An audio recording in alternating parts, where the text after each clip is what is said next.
Kondisi KM, remaja 12 tahun yang disiksa RT beserta keluarga dan warganya di Boyolali, Jawa Tengah membaik. Perilaku korban yang berulang kali membuat kesal warga membuat 8 pelaku merasa layak menyiksa korban.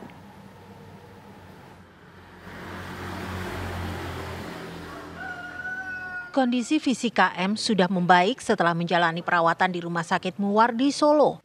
Sakit fisik yang dirasakan sekarang tinggal di bagian punggung. Namun remaja usia 12 tahun ini tidak mau pulang ke rumahnya di Banyusri, Wonosegoro, Boyolali. Keluarganya pun memilih tinggal sementara di rumah saudara mereka di bagian lain Boyolali sampai kondisi kejiwaan KM pulih. Keluarga besar KM berharap para pelaku yang sudah ditetapkan jadi tersangka dihukum setimpal dengan kekejaman terhadap KM.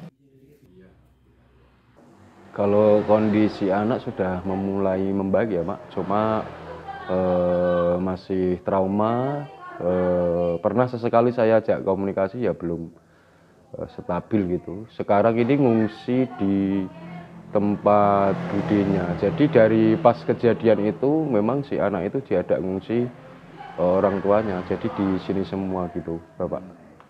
Tinggal di rumah saudara ya Pak? Tinggal di rumah saudaranya.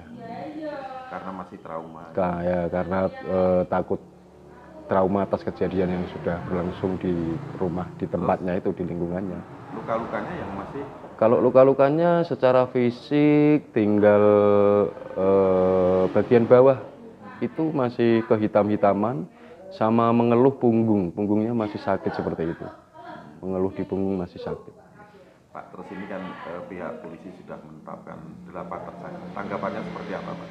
Ya kalau pihak keluarga mengucapkan terima kasih kepada pihak Polres Boyolali yang sudah bergerak cepat menangani kasus ini dan sudah menetapkan tersangka. Kedepannya dari pihak keluarga proses ini tetap berlanjut sampai pengadilan gitu Pak.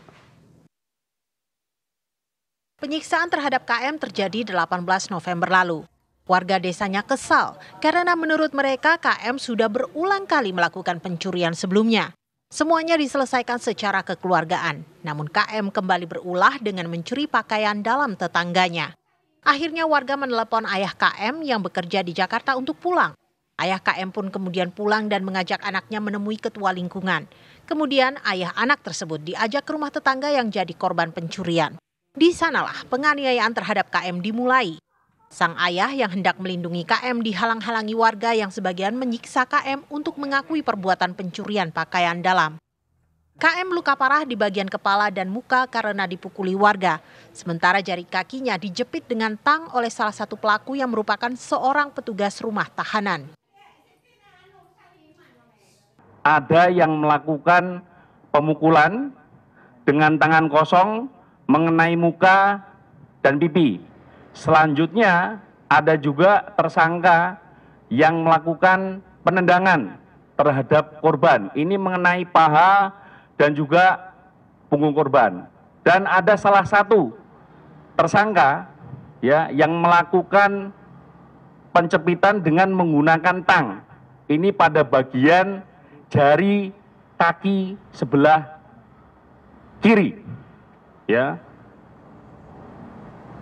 Selanjutnya, setelah rangkaian kegiatan pemeriksaan tersebut, pada tanggal